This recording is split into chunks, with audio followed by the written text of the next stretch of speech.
Okay, welcome back and thank you so much for joining me for another video.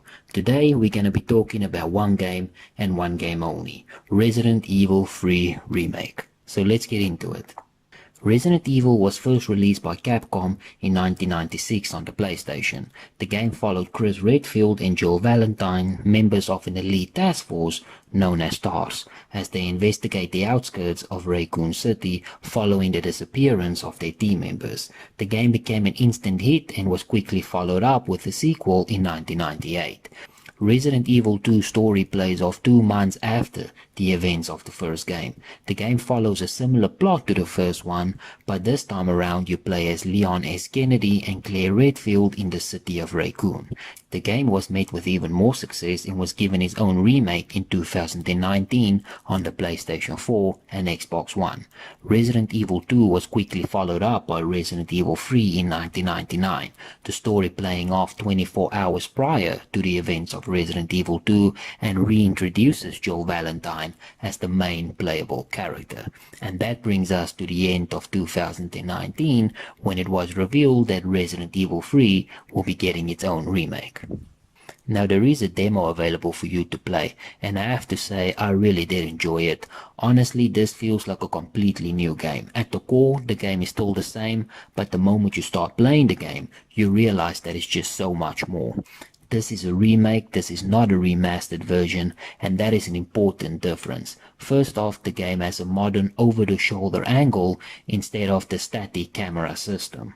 Now, for the most part, the story will be the same, but in the demo I played, there is a few things that happen in the original game that plays off differently in this game. This game feels like a complete overhaul of the original 1999 game.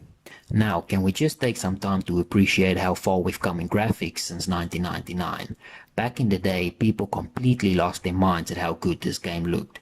Now we get to experience these games again, but this time with the power of our current generation systems.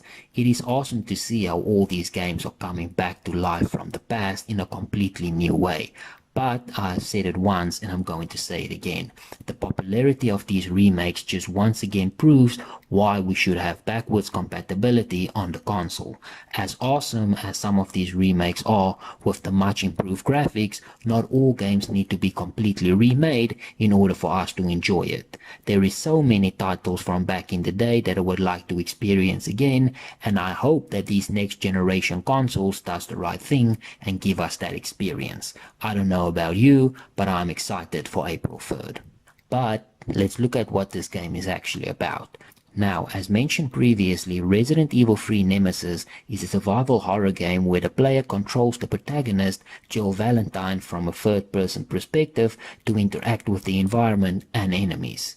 You take control of another character for a brief portion of the game. To advance, you must explore the city while avoiding, outsmarting, and defeating enemies. You can interact with the environment in several ways, such as opening doors, pushing objects, or climbing obstacles.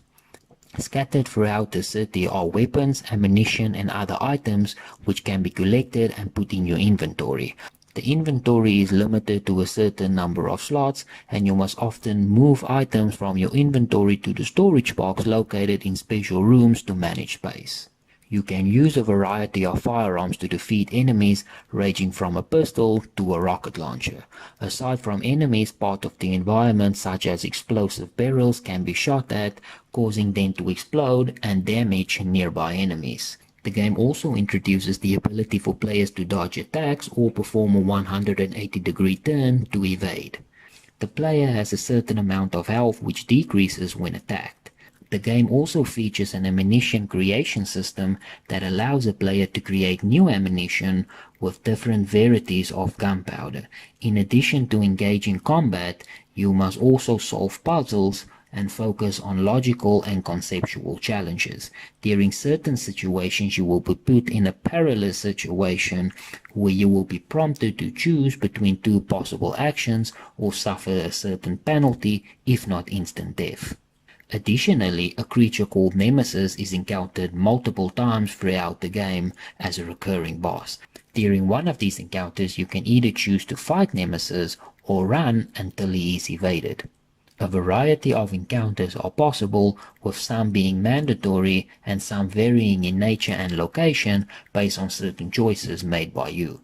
Even if evaded or defeated during one of these encounters, Nemesis inevitably continues to pursue you until the end of the game. Upon completing the main story mode, a minigame titled Mercenaries Operation Mad Jackal is unlocked. The good old days when you could just unlock additional content.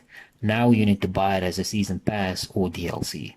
But anyway, Mad Jackal, you must control one of the three members of the Umbrella Biohazard countermeasure servers that Jill encounters during the main game and run from one side of the city to the other side of the city within a limited amount of time and resources. However, the starting time limit given is insufficient to perform the actual task directly, and players must continuously receive time extensions by performing certain actions such as defeating enemies, rescuing civilians, and exploring hidden areas. Depending on the rank received and difficulty chosen, completing the main game may unlock alternative costumes for Jill and epilogue files that details the activities of different characters following the events of the game. In the Mercenaries minigame, the alternate costumes for Jill are available from the start of the game in Microsoft Windows and Dreamcast versions of the game. Thank you Wikipedia for that information, and thank you so much for joining me for this video. If you like this video, please leave a like, subscribe for more videos like this. Remember to stay safe, and I hope to see you again soon.